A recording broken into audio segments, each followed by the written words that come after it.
The Joe Rogan Experience. So what year was your incident? And you have a very, very famous incident that's corroborated by actual evidence, which is one of the rare ones. What year was it, and where did it take place? So it was 2004, November 14th. It's really, if you draw San Diego to Ensenada, Mexico, we're about 60 miles off the coast in between the two. We're doing workups, so when we get ready to deploy, this was for the 2005 deployment. We were going at sea for November and December of 2004. So we had been out. I had just taken over the squadron mid-October, so I'd been the CO for a month. So we go out and we're putting the battle group pieces together. So it's not just the air wing, but we're on the carrier. We've got the cruiser. We've got all the support ships out there, and we're going to integrate all the defenses and train as one unit. So the exercise that we're going to do is an air defense exercise where there's good guys, bad guys. They're all from the air wing. So the bad guys today are going to be the Marines, VMFA 232, the Red Devils. So they're going to launch, and they're going to go about 100 miles south of the ship, and we're the good guys, and we call it a 2v2, so it's two of us against two of them. And we're going to work with the USS Princeton, which is going to be the controller, and they're going to control the blue forces, and then the red guys are going to give us a presentation that they're going to try and intercept so we can stop them from getting up towards a carrier. So that's kind of the training set that we're all good. So the Marines take off first, and they start heading to the south. Now, we have no idea that for 2 weeks, the 2 weeks we've been at sea, they've been tracking these things coming out of the sky. And when I talked to the Princeton controller, he's like up to about a dozen of them. They would come down from above 80,000 feet. They'd drop down to about 20,000 feet. They'd hang out, and then they'd go straight back up after about 3 or 4 hours. Now, when you say you've been tracking them, who specifically? The Princeton was tracking them. They saw them on the Nimitz radar, and the E-2 could see them. Because they're out there, that radar's on all the time. And the Spy 1 system on an Aegis cruiser is, the state-of-the-art. It's probably one of the most sophisticated systems in the world. So tell me, when something like this happens and there is some unexplained phenomenon, what do they do? Okay, so if we were in a threat environment, they would tell us. But we're off the coast of San Diego. It doesn't come to the air wing, so we have no idea that these things are out there at all. So they observe these things, and they never bother telling any of you guys. That's correct. So they just knew that these things had been visiting this area, yes, but they just allowed this training exercise to take place anyway. Yeah, talking to them, for the 2 weeks, they would show up, but it was when we weren't flying. So the typical carrier schedule is, for us, it was about noon to midnight. It's a 12-hour day. There's reasons for that. It can go a lot longer. But for training, we just do the 12-hour day thing. And it's cyclic ops, so you got guys taking off and landing periodically. So we were on one of the first goes. It's noon, 1 o'clock, somewhere around there, and we take off. The Marines take off first, and my buddy Cheeks, who's the CO of the Marine Squadron, he was leading the Red Air. When he launched off the carrier first, they called him up and said, "Hey, what do you got on board?" Well, the original legacy F-18s don't have as much gas as the Super Hornets. Super Hornet's about 30% bigger. So they start talking to him about fuel, and based on how long we're going to be airborne and everything else, they go, "Hey, why don't you just go ahead and proceed to your cap point?" Because we had just taken off. And that's when the controller had come up and said, "Hey," I forget our call sign. It's probably like dealer is usually what we went. So that'd be like dealer 11. This is Princeton Control. What do you got? Say your loadout. And I kind of chuckled. I said, "Well, I got a CATM 9, which is basically just a blue metal tube with a seeker head for an AIM-9 IR missile. It's a training. It doesn't come off the airplane. You can beat it with a sledgehammer. That's the only way you're going to get it off, or you got to unlock the lugs with a key." So I'm like kind of chuckling. He goes, "Well, hey, we're going to cancel the training." So we're like, "Okay." He says, "We got real world vector, and they're going to send us out to the west." So picture if it's, if you got a clock, the Nimitz is in the middle. We're a little bit south of that, about 40 miles south, and then the Marines are about 100 miles south of the ship, about 60 miles between the two of us. So as this is all happening, my wingman is joining up, and these are F-18Fs, so there's 2 people in each jet. So it's me and my Wizzo, which is weapon systems operator, and I've got the other pilot and the weapon systems operator in the other jet. So they tell us all this, hey, we're going to real world vector, and they send us out 270 about 60 miles away from where we're going. So now we're going out even further out to sea. We have no idea what we're intercepting, and this is when the controller starts talking to us. He says, "Hey, sir, we've seen these objects. For 2 weeks, they've been coming down," and he's giving us the whole story. He says, "We need you to go investigate. We want to know what these are." But they're asking to investigate in a jet that's unarmed. That's cool. And there's reasons for that we typically don't fly with live ordnance unless we're actually going into like a combat zone or we're on a training range and we're going to shoot something. And the reason is you can go through history of the Navy or Air Force. If you put live missiles on airplanes and then you start doing training where you're squeezing the trigger, someone always messes the switchology up and someone gets shot down. It's happened multiple times. So we don't do it. There's times that we do, but it's rare. So we start flying out to the west. Now I want you to think, because the other pilot has when you talk to, it's out there, it was a female. When you talk to her, here's the kind of goes through the mindset of, hey, we're off the coast of Mexico, real world vector. We have no idea what we're going to look at. Probably drug runner, because you get the drug runners coming up the coast. So we're like, okay. So we drive out, and they're calling down ranges. So they're telling us, hey, it's 270 at 30 miles at 20,000 feet. And it's, and then you just count down the ranges. And we're talking back and forth the whole time. So they get out to a point where they say, hey, merge plot, which means radars have resolution cells, range and azimuth of what the radar can actually see. Once you're inside that box, you can't tell the difference between me and the object I'm going at. We're just become one big blob. So they call merge plot, and so the other jet is on my left-hand side, and I'm going to go to a clock code to make it simple. So the object we're going to end up looking for is right in the middle of the clock, and we are at the 6 o'clock position, and my wingman is off to my left side, so she's further down with her Wizzo. So as we're looking around, we look to the right, and yesterday was a perfect example out here. The water is perfectly calm. No white caps. I mean, it's literally a perfect San Diego, California day. And we see white water, something like if you see a seamount, rock underwater when you're standing on the shore and the waves are breaking over it and you're like, what is that? It's usually because there's a rock under the water. So it looks like that, but it's about the size of a 737. It actually kind of has a shape of like a cross, and it's pointing to the east. So you've got the long part going east-west, and you got a couple of things going north and south. So as we're looking at it, because that kind of draws our eyes, we're like, oh, that's kind of odd. We look down, and the Wizzo in the other airplane comes up and says, hey, skipper, do you? And that's about what he gets out of his mouth. And I'm kind of looking at the same thing. I go, dude, do you see that? What is that thing? And what we see is this white tic-tac looking object just above the surface of the water, pointing north-south, and it's going north-south, east-west. It's just radically moving forward, back, left, right at will. And it's moving around the disturbance, the white water that we see. How big is this thing? So, over time, it's about 40 feet long. And the way I estimate that is, I got a lot of time fighting other airplanes, so it's about the size of a Hornet fuselage. So that's why I say 40 feet.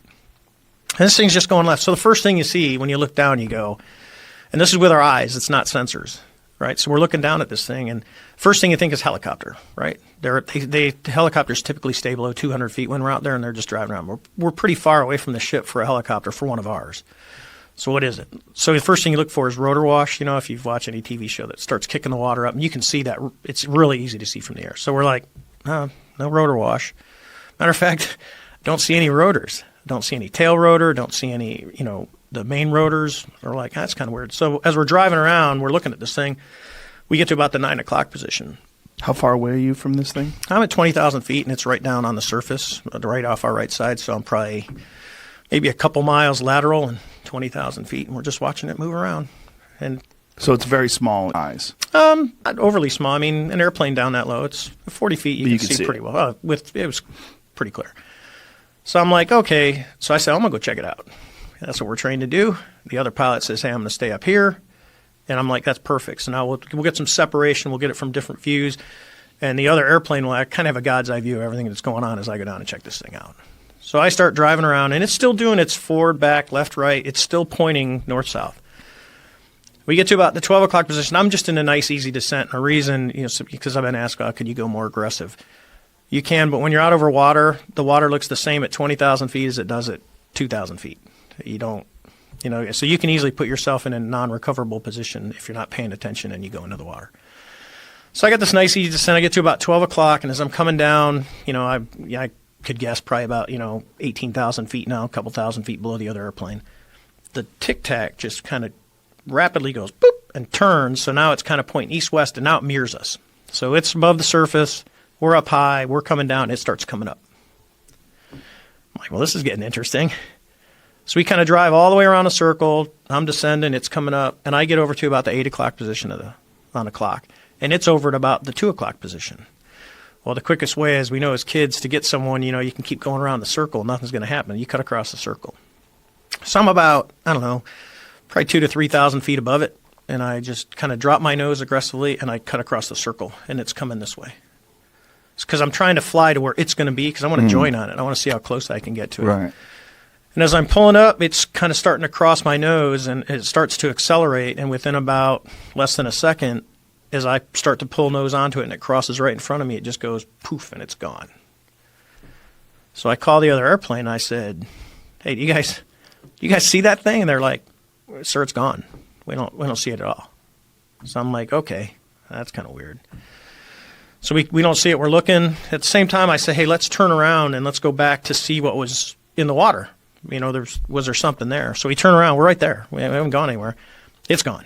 Water's perfectly. There's no white water, nothing. It's just blue. We're like, okay. So we turn back around. Now we're heading back out towards the east. And I tell the controller, I said, I first said, I'm kind of weirded out. And I told my backseater that. And we start heading back, and the controller on the Princeton comes up and he says, sir, you're not going to believe this, but that thing is back at your cap point. That was our original point where we were going to hold 40 miles south of the ship. So this thing has went from wherever we were at to, about 60 miles in, maybe 30, 40 seconds. It's already over there. And they didn't track it. It just appeared. It shows back up on their radar and they go, it's here. So we're like, okay. So we fly back. We don't see it. We don't see it on our radar. We don't see it on any of our sensors. We do like 2 runs and we come back to the ship and land. So as we're in we call it the PR shop. We're taking off our flight gear. One of my crews is getting ready to go out, and I think they were going to be on a tanker mission, but they had a targeting pod on board. So they launch off, and we're telling them about this before, and the backseater, Chad, says he's really determined he's going to find this thing. So he tells the pilot, hey, we're going to find this thing. So they're just out driving around, and in the back seat of a Super Hornet, there's no stick, but there's side stick controllers, and they're to control the sensors, because that's what the weapon systems guys do. And they can change displays really fast by just hitting a button, and it'll flip from the radar to the targeting pod.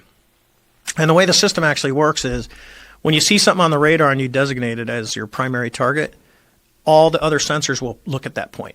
So everything is kind of synced together. So he picks up a hit on his radar, and he goes to lock it up, because I watched all the tapes. He goes to lock it up, and immediately the radar can tell, it gets signals back that it's being jammed. So, and technically jamming is an act of war. It starts jamming the radar, goes into a jam extrapolate, a bunch of stuff happens on the scope.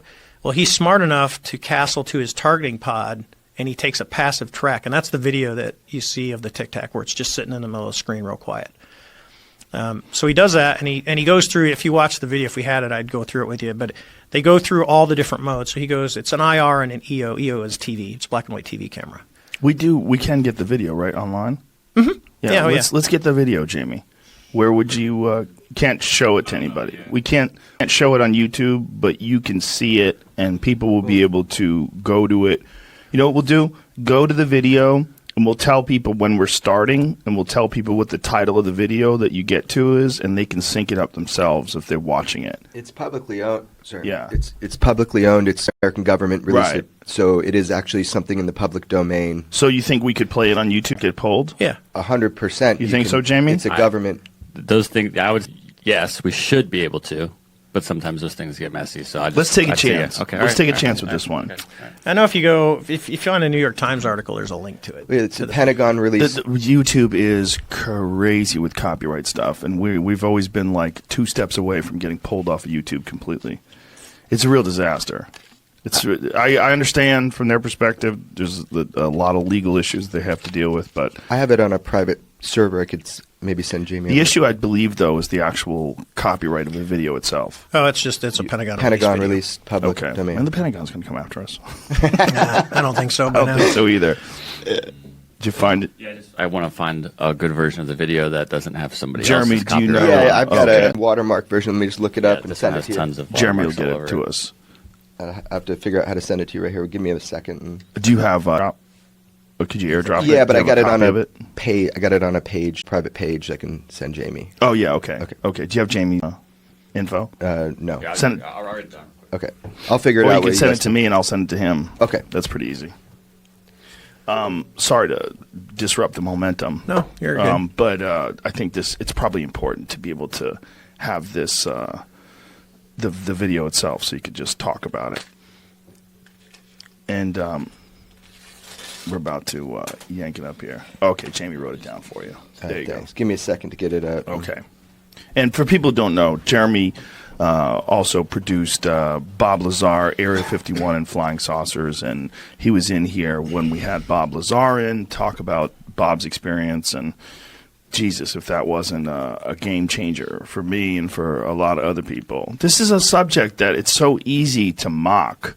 You know, this is why I think it's so important that we talk to people like you, because like I said, just your average everyday UFO crackpot, they believe everything and anything. Had you ever had any UFO experiences before this? No, the irony, I tell this story. My mother-in-law, she'll be listening. She literally, every time I would go home, she would ask me, "Hey, did you see a UFO? Did you see a UFO?" And I'd be like, "No." And when I first started dating my wife, she was a big National Enquirer. She had all the supermarket tabloids, and I would always just feed her crap for it. So this happens, and I never say a word. So my friends all knew it was a great story over beers because they go, "Hey, what's the coolest thing you ever saw flying?" I go, "I chased a UFO," and they go, "Get out of here!" I go, "No, seriously," and I tell them the story, and they're like, "Dude," I go, "Yeah." So I go home, and I got asked by Lou Elizondo to do the New York Times article, which, as like anything else, I always say no. Like, it took a bunch of times to get me on your show. Jeremy kept asking, and it was... Thank you, Jeremy. Yeah, you got to thank my contractor's wife, Angel, who we were at a party drinking, and she goes, "You got to do Rogan." I go, "What?" She goes, "It's the biggest podcast on the planet." She goes, "You got to do it." And I go, "All right, I'm going to do it. Just for you, I'm going to do this show." So Shout out to Angel. yeah, from New Hampshire.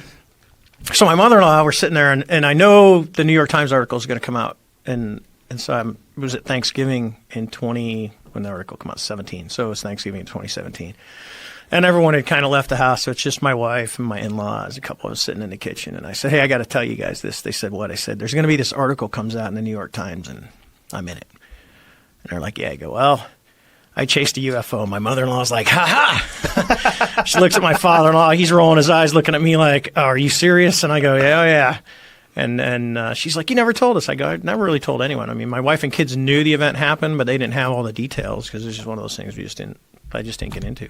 Is it classified? No. Or was it at any point in time? No, there's a lot of rumors out there that it was classified and the ship locked down. No, it wasn't. We were never, men in suits did not show up.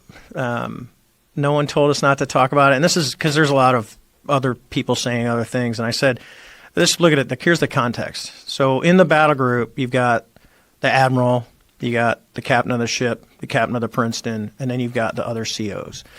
So in position-wise, I'm probably, as a CO of a squadron, in the top 20 out of 6,000. And no one came to talk to me. No one came to take my tapes. No one showed up in a suit. No one told me not to talk. No one talked to any of my air crew that were involved in this. There were 6 people total involved, the 2 that shot the video and the 4 of us that looked at it for 5 minutes with our eyes.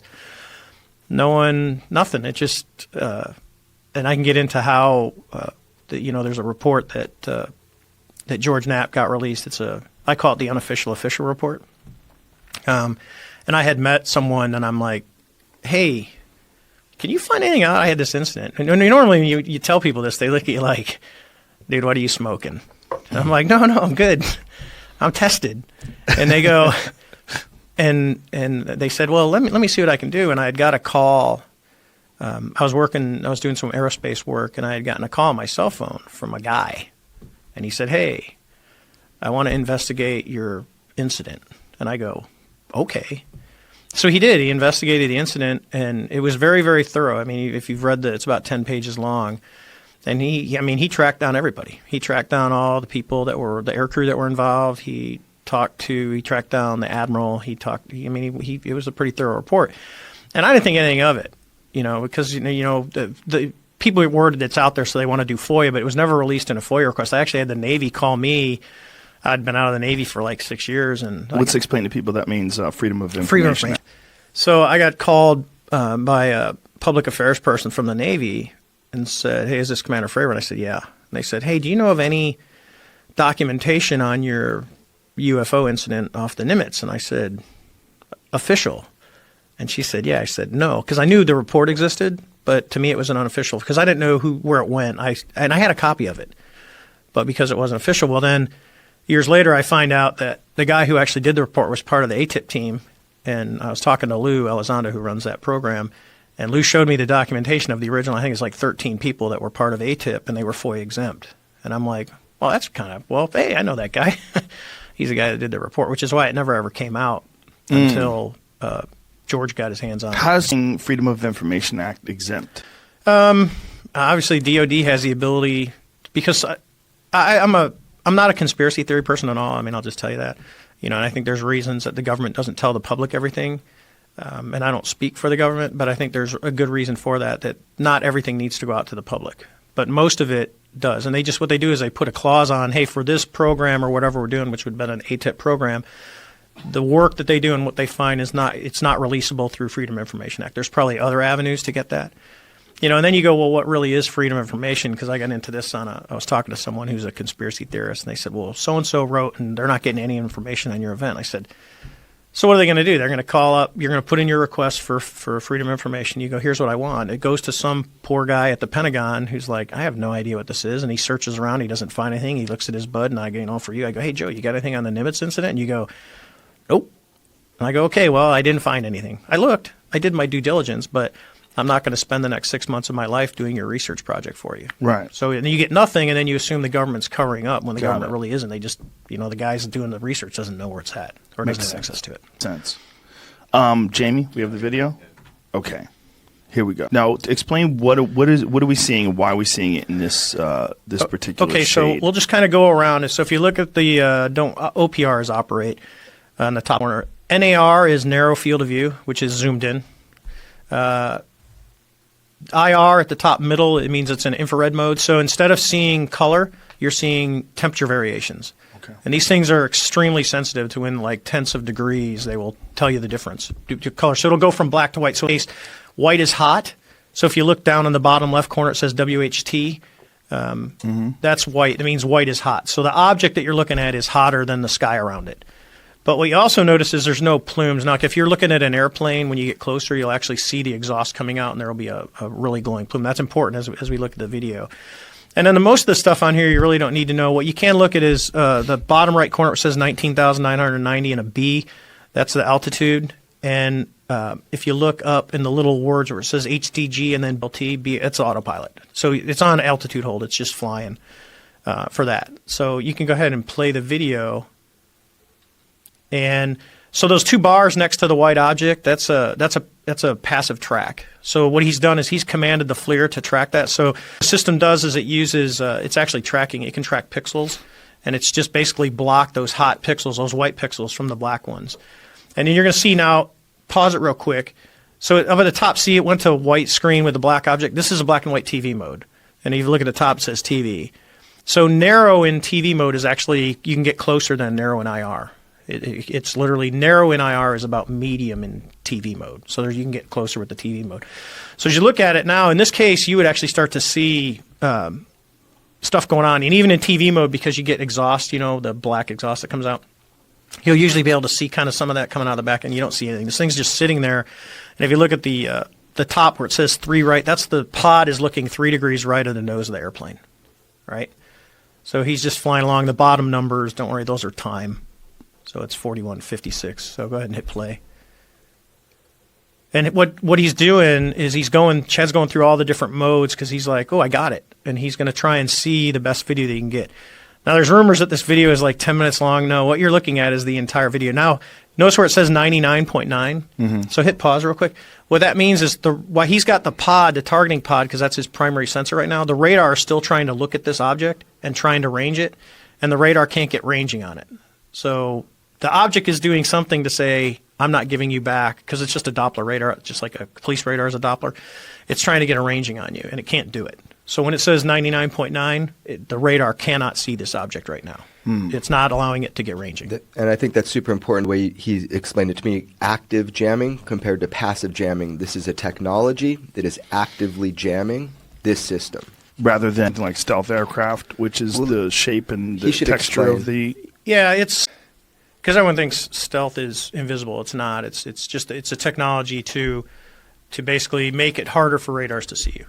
And that's the whole thing. If you look at airplanes that are nose on are harder to see than airplanes at the sides. Kind of like, think of a barn door. If you're looking at the whole barn door, it's really easy to see. If I turn the barn door sideways where it's really thin, it's going to be a lot harder for you to see it. Got it. So that's the easiest, most basic way to look at this. So keep going. You can play again.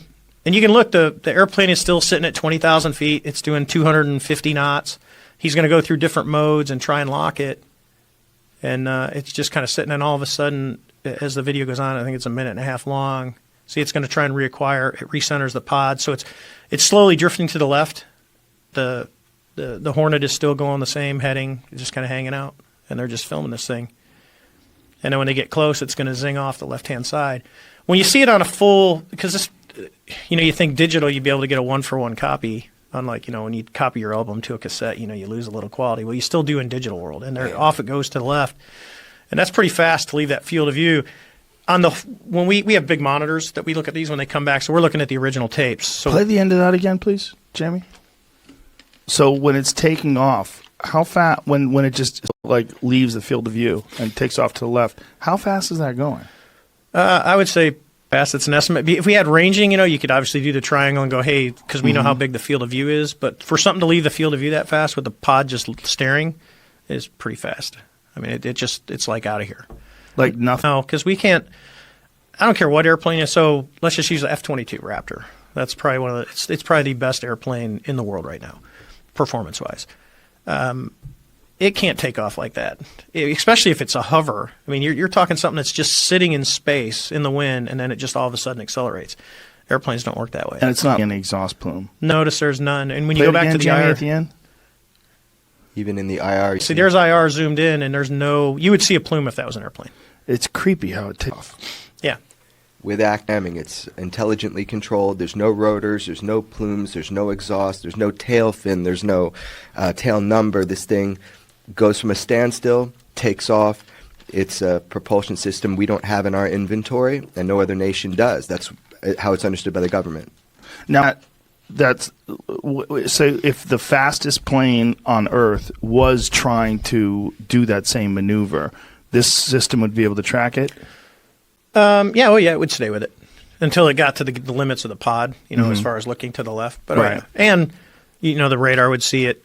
I mean, when you get close enough, you're gonna, everything becomes visible because you get burned through with radar and how radars actually work. This one is,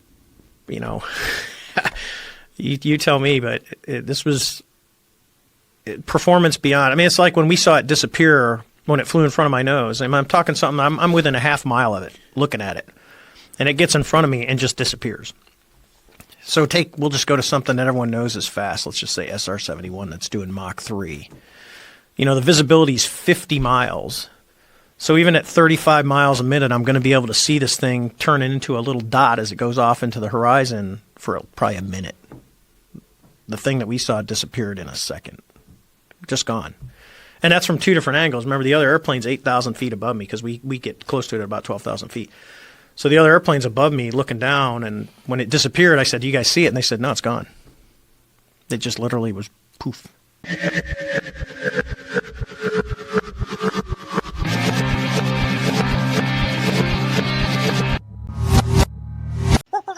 The Joe Rogan Experience. Please tell people your credentials, what your background is. So, my name is Ryan Graves. I have an engineering degree, mechanical and aerospace engineering. I promptly left doing that to go fly F-18s for the Navy as soon as I graduated college. Did that for about a decade, both operationally in combat as well as in an instructor role, teaching the new students. And, we did witness something while we were flying in our jets, but, we were doing it we witnessed it in the context of our just everyday flying in our missions. And what year was it that you witnessed it? So we started seeing these in 2014 was the earliest that I know. 2013, late 2013, early 2014. Could you describe what was the very first experience? Yeah, so for me personally, the experience was simply just flying out to the area like I would any other day. And instead of seeing an empty airspace with just my a wing person or another squadron doing something a different block, there are all of a sudden a lot of different radar contacts, which is immediately a problem because, we could be hitting one of those or someone working in our area. And this was happening because we upgraded our radar the best we could tell. We were in a earlier radar called the APG-73, and we had come back from deployment. We entered a maintenance phase, it's called. We kind of do a little bit less flying, upgrade the jets if we need to, do any long-lasting maintenance, and we upgraded to the APG-79, which was a much better radar. And what is the difference in the abilities of the upgraded radar system versus the original system?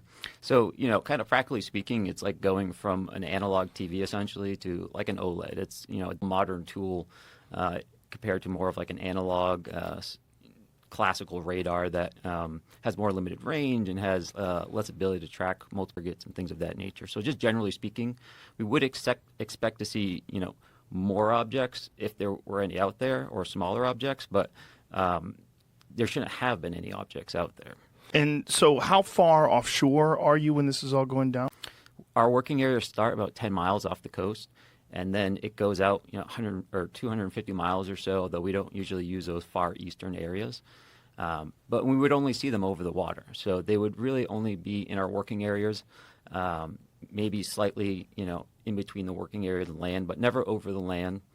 Sometimes over the bays that are in the area that are quite large, but never just kind of zooming west over land or anything like that. In restricted airspace? It's not. So that's a tricky question. For us operating in a military operating area, it is not restricted in the sense that you have to be, there's only one person allowed in there. You could have these little Cessnas kind of bumbling in there, but they would get called out pretty quick, both from the kind of air traffic control agency that's working out there, as well as the F-18s and the other aircraft that may be working out there. But in a broader sense, when we look at it in relation to our air defense identification zone, which is essentially a band of airspace that surrounds our entire country, if your flight path originates out over the water outside of that ADIS and you proceed into that ADIS, into our controlled airspace, then you do have to essentially have permission to enter that airspace. It's not a restricted airspace like a traditional bombing range, but it is protected airspace. It's our coastal air. So you have this upgraded radar system, and what are you detecting? So on the radar, really what we can learn from that is essentially the kinematics of the object. So where is it essentially, and what direction is it going, how fast is it going, things of that nature. We can't necessarily make up the shape or things of that nature. So it's a representation. It's like a block on our screen to show that information.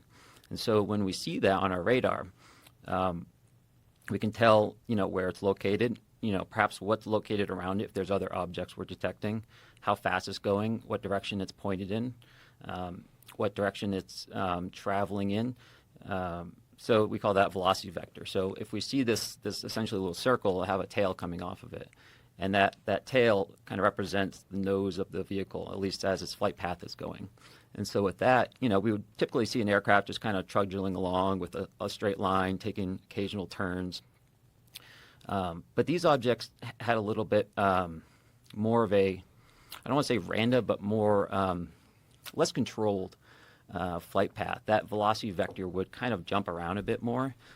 They would not proceed in like a perfectly straight line as you would imagine like a flight navigation computer would take you, right? It takes you from A to B in the straightest line possible.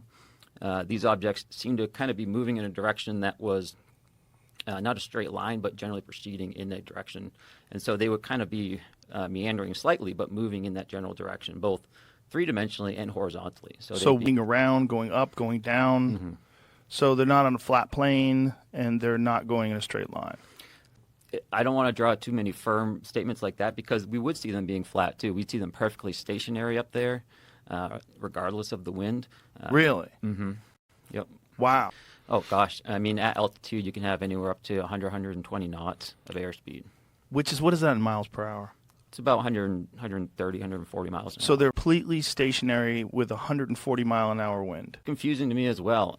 Even if we had something that could just burn that much energy, right? Like if you had a sphere surrounded by little rockets, right? Just imagining something right now. Okay. And if you wanted to keep that perfectly stationary, right, against gravity. You could just fire all the rockets at the bottom really fast and hopefully keep it flat, right? Right. It's going to have tiny little variations. And then if you have wind hitting it and all this, you could potentially have those rockets try to counter it, but it would never be perfectly still in winds like that. Because it's not perfectly still either, right? Exactly. It changes and varies. It does. So it's like it's the wind. It's not even really fighting the wind, it seems. It just seems like it's just there in a way.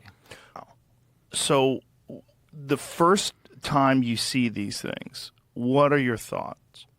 Yeah, the first time really was, well, what is this, right? It's not a UFO or something mysterious at this point. It's at what we're thinking at this point we see on the radar is just, well, our radar is broken, right?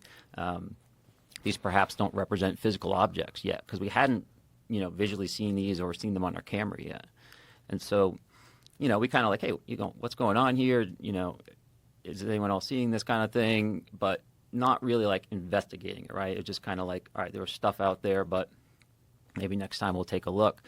But the way our systems work, when we have all these contacts on our radar, and if we kind of just select one out with our little cursor there, all our sensors go to it. Our FLIR goes to it, which is our camera system. All our weapons, they have like their own little eyes in some sense, and they all look in that direction. And so eventually, someone had one of these selected and flew close enough so that as they look at their FLIR system, their camera, they could see something that was at the spot represented on the radar, right? So there was something there. So they were seeing it visually with eyes? Not at this point, just on the FLIR system. The FLIR system. And so it's a regular camera and also an infrared camera. And so typically we'll roll around in infrared just because it returns a better image, typically. So yeah, it didn't look like an object they were seeing on the FLIR. It just looked like a source of IR energy in a sense, almost as if someone was shining a flashlight. But something had to be there to be reflecting that energy or creating it.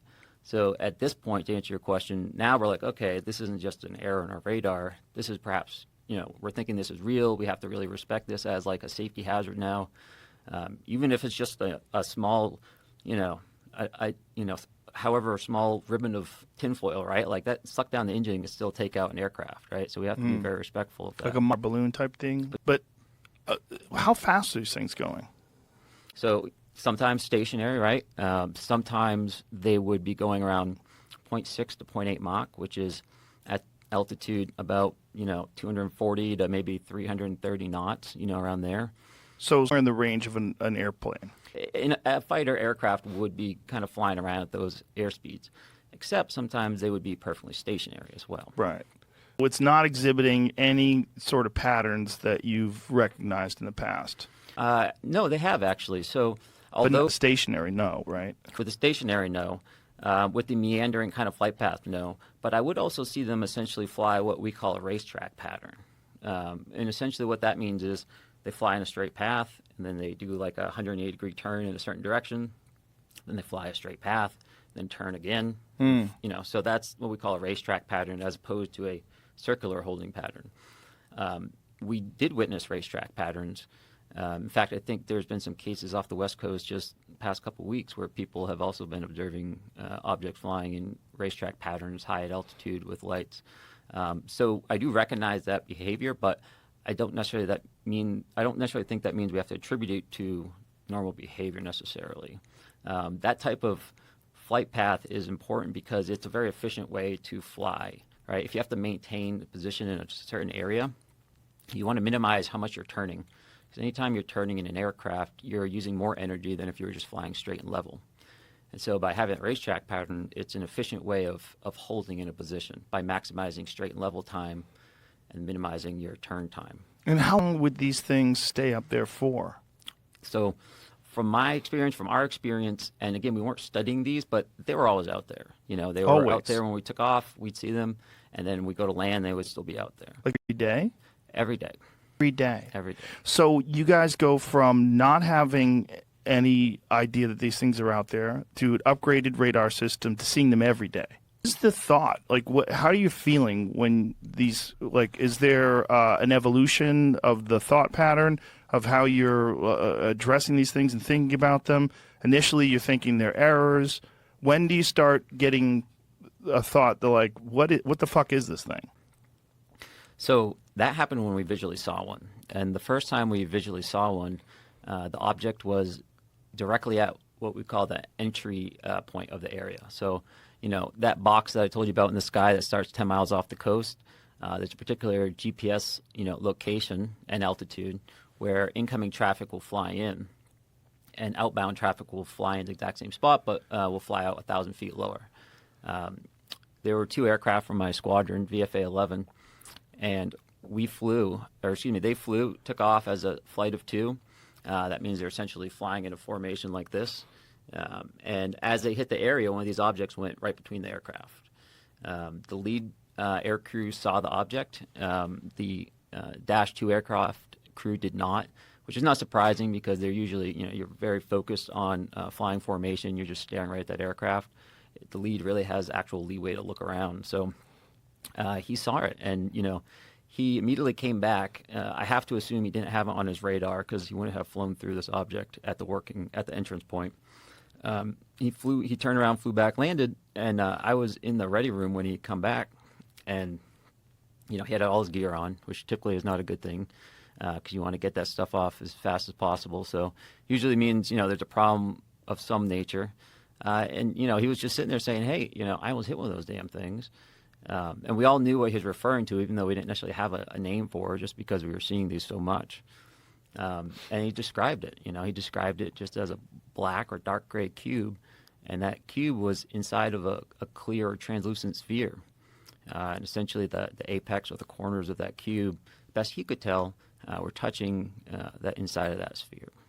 That description mirrors many of the descriptions that people have had of these, whatever you want to call them. Whether they're calling them UAPs now for some strange reason. UFOs is I don't know, does it have a dirty connotation to it? And is it tainted because of so many crazy people talk about UFOs? Is that what it is? With a lot of assumptions baked in. It baked in. So that's something, but whatever it is, that is a design that people have reported seeing before. That this translucent sphere and this cube, can you see through the cube? Not to my understanding, no. Some sort of solid black cube that's inside this translucent sphere, and it's just floating around and flying around the sky.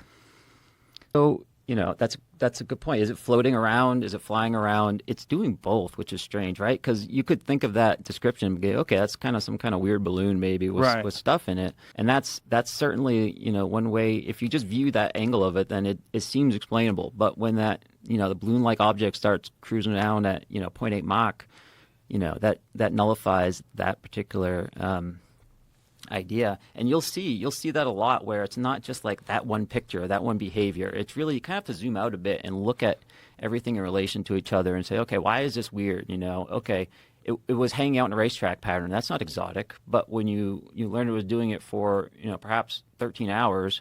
13 hours? Perhaps they were out there all the time, So, I land and I go back. And we weren't on a Intel mission to analyze these, right? We're going to do our training. It's very expensive, $30K an hour to fly these things, right? So really the only time we can put energy into looking at these things is when we're kind of transiting back and forth or waiting for a fight to start. And so, it's never like a dedicated analysis.